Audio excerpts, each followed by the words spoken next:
Shalom Uvracha. Le sujet de notre cours, l'authenticité dans le domaine de l'éducation des enfants. Alors, le cours va être basé sur l'enseignement de Rabbeinu Tam, le Sefer HaYashar, qui nous dit que Dvarim Ayotsim min Alev Nichnasim El Alev. Des choses qui sortent du cœur rentrent dans le cœur. Et donc, inversement, les choses qui ne sortent pas du cœur, quand on n'est pas vraiment authentique, eh bien en fait, ça ne va pas rentrer dans le cœur. Même si on est des très bons commerciaux et des très bons manipulateurs et qu'on sait un petit peu embrouiller comme ça les sentiments des autres, il faut savoir qu'à long terme, la vérité remontera en fait toujours à la surface. Et comme dans le domaine de l'éducation des enfants, en fait, on vise le long terme. Je vous rappelle les paroles de Michelet qu'on a déjà beaucoup de fois citées lors des cours qu'on a fait. Chanoch lanar al pidargo gam ki askin lo yasom imenu. Éduque l'enfant d'après sa voix, d'après ses tendances, et de cette façon, et seulement de cette façon, même quand il deviendra plus grand, même ça va devenir un adulte, et ben, il ne va pas se détourner en fait de la voie que tu auras voulu en fait lui inculquer. Et donc en fait, ça signifie que dans les domaines d'éducation des enfants, en fait, on vise le long terme. Et quand on vise le long terme, il faut donc prendre conscience que même si on arrive à manipuler, à tromper un enfant à court terme, à long terme, la vérité, elle va toujours remonter à la surface. À ce propos, je voudrais vous raconter une petite histoire qui va très très bien illustrer le principe. C'est en fait, si vous voulez, le sujet, c'est le problème en fait de l'authenticité, mais de façon plus particulière, l'authenticité dans le dougma ishit, dans l'exemple personnel qu'on doit montrer à l'enfant. Parce qu'il y a beaucoup d'erreurs qui sont faites dans ce domaine. C'est vrai que le dougma ishit, l'exemple qu'on donne aux enfants, il est très important, mais ça pousse très souvent les parents à faire de graves erreurs, c'est-à-dire qu'en fait, de jouer un jeu pour montrer une image de nous, en fait, qui est irréprochable, qui est parfaite face à nos enfants. Et comme ça, on s'imagine que les choses ne seront jamais dévoilées et que comme ça, on va donner une éducation parfaite à ces enfants. Regardez cette petite histoire, qui est une histoire qui m'a été racontée par le Rav Aryeh Scherter, qui a été donc vécu Mikli Rishon. C'est une histoire dans laquelle en fait, il était impliqué lui-même. C'était un enfant qui venait d'une famille orthodoxe qui avait décidé de quitter la yeshiva. Quitter la yeshiva, un peu quitter la religion. Il était en révolte un petit peu contre tout, contre la yeshiva, contre ses parents, contre la religion. Et puis le Rav Aryeh Scherter le prend en discussion privée, il lui dit tu sais pas à quel point ça fait de la peine à ton père qui aime tellement la Torah, à quel point ça peut le faire de la peine que tu quittes la yeshiva, essaie de m'expliquer pourquoi, qu'est-ce qui se passe. Et puis l'adolescent, il n'a même pas laissé le Rav finir sa phrase, que dès qu'il a entendu son père, alors il dit au Rav, mon père c'est un hypocrite. Le Rav était un peu choqué de la réaction de l'enfant. Il dit, explique-moi pourquoi tu dis ça, pourquoi tu penses que ton père est un hypocrite. Il dit, je vais vous expliquer, Rav, c'est très simple. Mon père, il a toujours prêché depuis qu'on est tout petit qu'il n'y a pas plus important que la Torah, que tout le reste c'est des bêtises, tout le reste c'est des futilités, la Torah et la Torah, la Torah, la Torah, la Torah. Et puis, vous savez, il n'y a pas très longtemps, on a fait des shiputzim, on a un peu rénové en fait la maison. On a refait la cuisine, on a refait la salle de bain. Et j'ai surpris mon père, au milieu de la nuit, en train de caresser les céramiques de la cuisine, les nouvelles céramiques. Oh, comme elles sont belles. Ben, je vais vous dire une chose, Raph. Moi, j'ai jamais vu mon père caresser comme ça la Gemara. Vous voyez, de cette petite histoire, on voit de façon très claire que la réalité remonte à la surface un jour ou l'autre. Et si on analysait un petit peu, est-ce que vraiment ce père était un hypocrite? Je ne pense pas. Ce père vraiment avait des aspirations et vraiment avait une volonté d'inculquer à ses enfants l'amour de la Torah. Mais le problème, c'est qu'à force de vouloir donner une image personnelle irréprochable, parfaite, eh bien en fait, il n'a pas montré à ses enfants une facette de lui-même qui avait aussi une certaine attirance et un certain plaisir pour les choses qui étaient matérielles. Idéalement, il aurait fallu montrer à l'enfant que oui, papa aussi, il a ses faiblesses, papa aussi, il a ses attirances, papa aussi, il peut être aussi attiré vers des choses qui sont matérielles. Mais papa pense, tout de même, que le plus important c'est la Torah Akdosha, que le plus important c'est l'étude de la Torah. C'est pas seulement dire à l'enfant qu'on le pense, mais c'est de le montrer, vraiment d'étudier la Torah, de montrer à ses enfants qu'on étudie la Torah à la maison, qu'on prend du plaisir à ce qu'on étudie. La conséquence pratique de cela aussi, c'est que si déjà vous étudiez à la maison, étudiez quelque chose qui vous plaît particulièrement et ne jouez pas un jeu. Prenez du plaisir parce que vous prenez du plaisir, pas pour montrer à l'enfant qu'on prend du plaisir.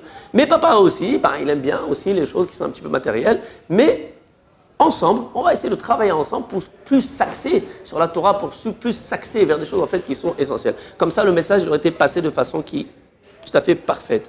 On va lire encore des témoignages, parce que le problème de l'authenticité dans le domaine de l'éducation des enfants, c'est pas seulement dans le problème du dougma ishit, de l'exemple personnel qu'on donne à l'enfant, bien que les erreurs, elles sont très très souvent dans le dougma ishit. Regardez encore un témoignage. Ici, on parle d'une tendance chez une maman qui avait une tendance un petit peu dépressive. Regardez. Animitiv idai, mélancolite. C'est le même mot en hébreu, c'est un mot laïque. c'est un mot latin, pardon. Dans ma nature, je suis assez mélancolique, un peu dépressif. Après que j'ai vu que ma fille qui a 8 ans, elle va dans ma direction, elle aussi elle commence à devenir triste, un peu mélancolique. J'ai commencé à faire des efforts, elle a paniqué la mère, elle dit oh là là, la petite déjà a 8 ans, maintenant elle commence à m'imiter et à avoir maintenant des réflexions, des soupirs, des comportements qui montrent de la déprime et de la mélancolie, là c'est grave. Alors j'ai décidé de faire un effort pour montrer à ma fille de la joie et d'être plus rayonnante. Aval, Gamachare Chochaim, mais même après 2 mois, Shelma Amatz, d'efforts poursuivis, je n'ai vu aucun changement de comportement chez ma fille. Vous commencez déjà à comprendre le problème par rapport à tout ce dont on a parlé. Shilshom, Etmod, avant-hier, Paliti Elav Amarti, je me suis tourné vers elle et je lui ai demandé. Je fais tellement d'efforts pour être plus joyeuse et pour te montrer un bon exemple personnel. Pourquoi est-ce que tu n'apprends pas de moi? Atchouva Shela, sa réponse m'a mis mal à l'aise. Tu joues un jeu. Comme ça a répondu la petite fille de 8 ans à sa mère. Regardez un petit peu l'authenticité qu'il y a chez les enfants. Regardez comment les enfants, ils ont des détecteurs d'authenticité. Et regardez à quel point le cinéma et le jeu, c'est quelque chose que les enfants en fait détestent. Moi, je ne veux pas faire semblant. Qu'est-ce qu'aurait pu faire cette maman? Eh bien, cette maman, en fait, si elle aurait vraiment voulu travailler dans le sens de montrer un bon exemple à sa fille, elle aurait dû en fait faire un travail de fond. On ne peut pas jouer un jeu. Là encore, on le voit. On ne peut pas jouer un jeu. On doit absolument être authentique avec ses enfants. Si on n'est pas authentique, à un moment ou à un autre, ça va exploser. Donc, ces 2 exemples qu'on a donnés sont des exemples qui concernent le problème du dougma ishit, c'est-à-dire le problème de l'exemple personnel qu'on va donner aux enfants. Mais le problème de l'authenticité ne s'arrête pas là.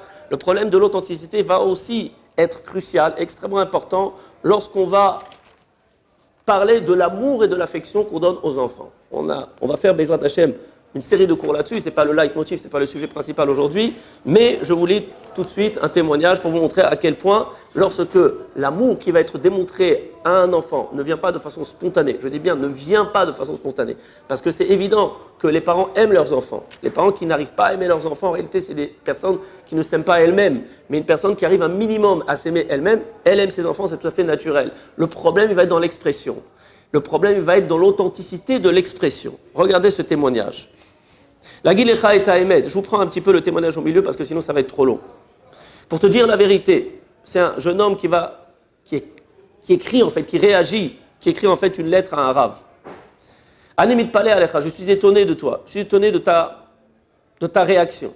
Anemit Paleh She'ata itamatsta leshachner et aviv et aba sheli she'agid shoev oti. Je suis très étonné que tu as investi tellement d'efforts pour convaincre mon père de me dire qu'il m'aime.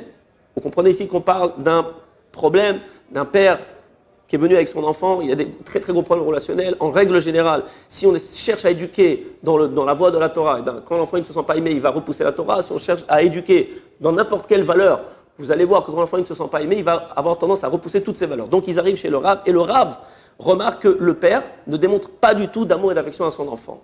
Donc il va essayer de convaincre le père en question donc d'exprimer un peu cet amour. Et l'enfant va réagir de façon très violente. Je suis très étonné que tu as investi tellement d'efforts pour convaincre mon père de venir me dire qu'il m'aime. Tu pensais vraiment que ça allait aider en quoi que ce soit? Est-ce que tu crois vraiment qu'on peut sortir de la chaleur et de l'affection d'un glaçon comme mon père? Il est un peu dur le gosse. Davka. Précisément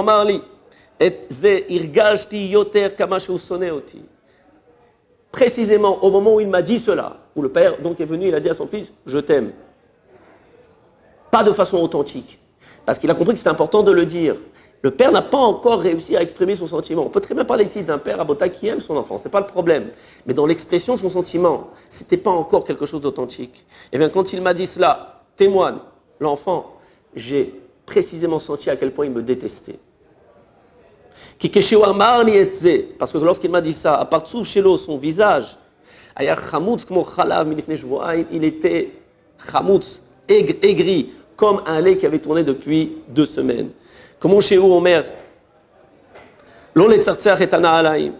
Ken ou Amarli, chez Wevoti. De la même façon qu'il m'aurait dit n'importe quoi, qu'il faut que je cire mes chaussures, c'est comme ça qu'il m'a dit qu'il m'aimait. Ve'ani mevater, ashne advarim. Et je suis prêt à renoncer à ces deux choses-là, Bediou botamida, exactement dans la même mesure. Donc on voit ici encore à quel point est-ce que l'authenticité est important, à quel point est-ce que l'authenticité est critique, même dans les démonstrations d'amour et d'affection qu'on doit avoir envers les enfants. C'est pas parce qu'on a étudié, on a appris, on a entendu un cours de chinois, un cours sur l'éducation des enfants, et encore une fois, on va en faire des cours, on va faire plusieurs cours, Bezat Hashem, sur le problème des démonstrations d'amour et d'affection. C'est pas après avoir entendu un cours que vous allez faire copier-coller, bon allez maintenant je vais essayer de démontrer de l'amour et de l'affection à mon enfant. Non, il faut réellement intégrer les choses, il faut réellement réveiller en soi l'amour et l'affection qu'on a pour ses enfants, et seulement alors cet amour en fait pourra être communiqué et pour être bien perçu par l'enfant. Encore un point qui est important dans l'authenticité, c'est dans les encouragements. En fait, vous voyez, on traite les points qui sont extrêmement importants dans le domaine de l'éducation à travers le problème de l'authenticité. Démonstration d'amour et d'affection et les encouragements, qui est en fait le propre de l'éducation. Là-dessus aussi, Bezrat Hashem, on va faire une série de cours. Je vous lis un témoignage. Ani odea shani lo yechol lilmod. Je sais très bien que je ne peux pas apprendre. Je suis incapable d'apprendre. Je suis incapable d'avoir en fait des bons résultats à l'école ou dans les études. Plus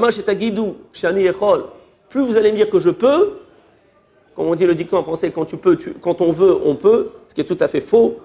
On ne va pas s'étendre là-dessus. La filoukola olam, il y a un mode à la roche. Et même si le monde entier se mettait en face de moi et me dit tu peux, ça ne changera rien. Moi, je sais que je suis tout à fait incapable. Et je n'écoute même pas vos bêtises. Parce que je sais. Que vous êtes des menteurs, vous êtes en train de me mentir. Chaque enfant le sait très bien. Que les parents, les grands, ils ont le droit de mentir. Mais il ne faut pas appeler ça un mensonge. Vous voyez le problème de l'authenticité? Il faut appeler ça des encouragements. Vous comprenez ici le problème. On a ici une volonté des parents d'encourager, ce qui est une volonté qui est tout à fait bonne, puisque l'encouragement, c'est le propre de l'éducation. On va expliquer ça, Bezrat Hashem, ultérieurement. Mais le problème, c'est que ces encouragements, en fait, ne viennent pas d'une volonté, ne viennent pas d'une pensée qui est authentique. J'essaye maintenant d'encourager mon enfant, mais je ne pense absolument pas ce que je suis en train de dire. En plus de cela, dire à l'enfant tu peux, dire à l'enfant quand on veut, on peut, ça ne s'appelle pas en fait de l'encouragement. L'encouragement, on le verra de façon plus détaillée, Bezrat Hashem, c'est prendre quelque chose qui est vrai chez l'enfant, quelque chose qu'on a remarqué qui est bon, qui est positif chez l'enfant. Et cette chose-là, en fait, la valoriser. Mais même dans la valorisation, il va falloir en fait garder les proportions. Je vous raconte encore une histoire pour finir ce cours sur l'importance de l'authenticité qui tourne autour du problème de l'encouragement. Il y avait une mère qui avait en fait entendu un cours du Rav sur l'importance d'encourager, et elle avait un enfant en fait à l'école qui avait des résultats très très médiocres, qui avait beaucoup de mal en fait à éduquer à l'école.